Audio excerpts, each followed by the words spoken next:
अर्जुन दादा आला. बरं झालं तुझं लक्ष गेलं. मी इथे आहे मगासपासून. दादा अरे काय चाललंय? मी पण आलोय. बरं तुम्हाला माहितीये का मी तुमच्या सगळ्यांसाठी खरेदी केलेली आहे. कमाल. या वर्षीची दिवाळी सुद्धा आनंदात आणि उत्साहात आपण साजरी करणार आहोत, जसं दरवर्षी कवठेकर करतात तसं. पण दादा कृष्णाही पाहिजे होते ना. मी खूप मिस करते तिला. ती असती तर अजून मजा आली असती. आठवण येते. हो आत्ता भेटायचंय. हो. काय रे बाबा, काय जादू करणार असस की काय? नाही म्हणजे तुझं काय भरोसा नाही, तू कधी काय करशील.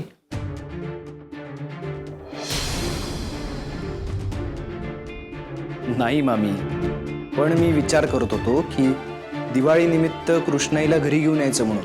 नको.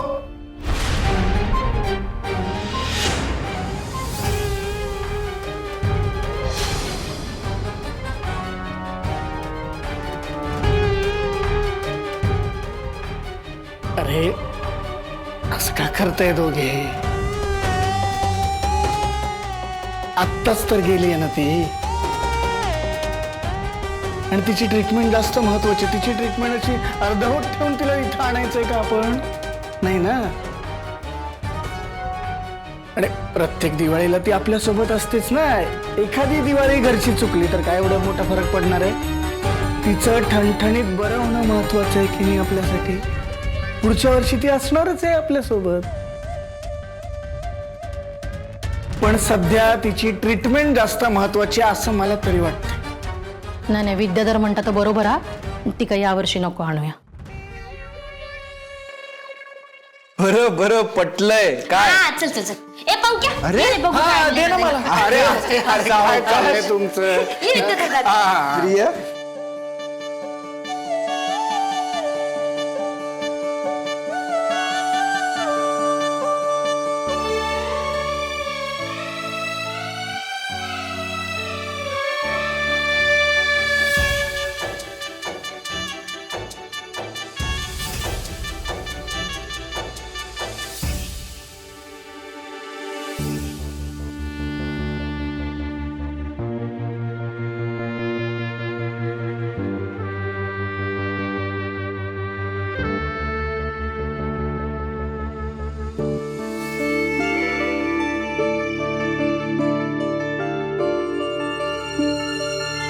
शेवटी गंगा यमुना एकत्र झाल्याच.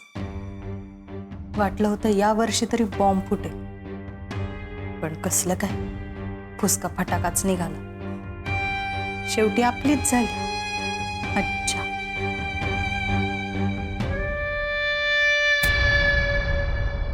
पाय खाली घे. पाय खाली घे. पायाचं कोण करून हातात येईल तुझ्या आता राहिलं. घे खाली. बल्लू शांत बस. बळून देईल त्याला. अरे पाय दुखतो त्यांचा, वेदना होत आहे. बरं वाटल्याशिवाय कसं काय बोलतील ते? येडा. द्या नाही चेपतो द्या. बरं वाटत. बरं वाटतंय ना?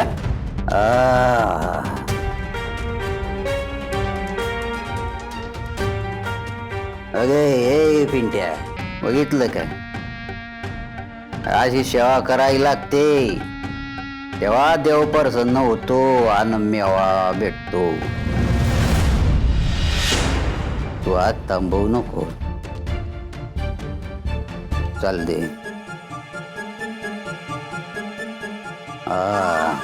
मग आता सांगा, भीमाबाईचा आणि तुमचा काय संबंध आहे?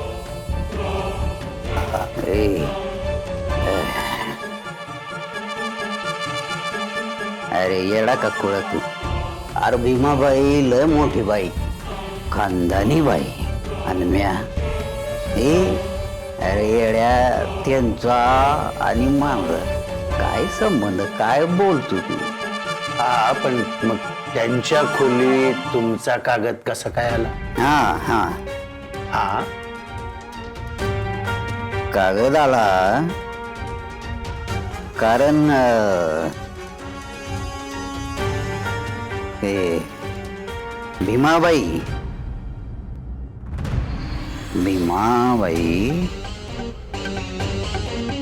लय मोठी बाई, खानदानी बाई. ते झालं. पुढे पुढे काय? हा कागद कसा काय आला? कागदाचं सांगतो. भीमाबाई लय मोठी बाई, खानदानी बाई. पुढे पुढे सांगा ना. कारण कारण भीमाबाई मोठी बाई, खानदानी बाई.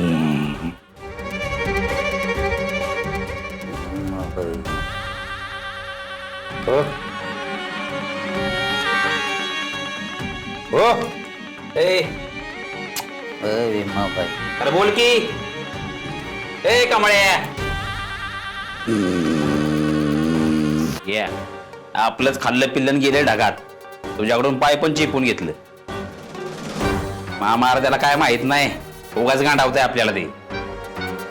नाही बल्लू, तुला सगळं माहित आहे. गंडवत नाही तो, फक्त सांगत नाहीये.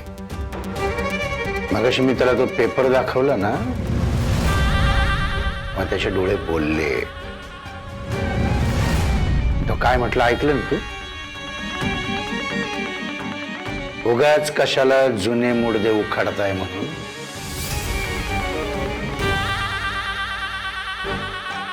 हा मुडदा उखडून आपल्याला बोलतं करावं लागणार आहे बल्लू.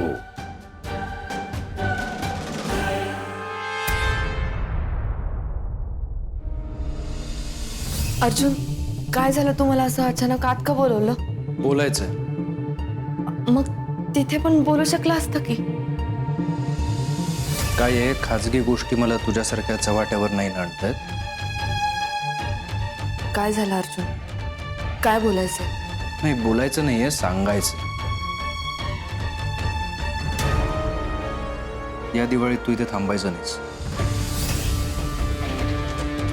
तुझ्या घरी जा. काय? ऐकू नाही आलं का? की न ऐकल्याचं नाटक करतेस. तू नाही थांबायचंच घरी. तुझ्या घरी जा. अर्जुन पण का? कारण आनंदाच्या क्षणी मला तुझं थोबाड नाही बघायचं. नाही म्हणजे इच्छा नसतानाही या ना त्या कारणाने मला तुझं थोबाड बघावं लागेल आणि सारखा माझा मूड ऑफ. त्यापेक्षा ना तू तुझं तोंड उचल आणि निघून जा इथून. आणि तुझ्या खऱ्या आईला सांग तू कोण आहेस, मी कोण आहे. खरं तर आतापर्यंत सांगायला हवं होतंच, पण तू इतकी निगरगट्ट आहेस ना की नाही सांगितलंस. असो, उद्या सकाळी उठायचं, आपला बोजा बिस्तरा गुंडाळायचं आणि निघायचं. आणि नाही आलीस तरी उत्तमच आहे, पण किमान दिवाळी संपेपर्यंत तरी येऊ नकोस.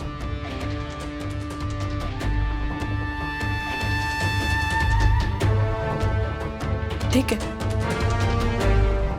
मी जाते. तुला जर मी नको असेल आणि माझ्या जाण्याने जर घरात आनंद येणार असेल तर मी जाईन. मला आठवण येईल तुझी खूप.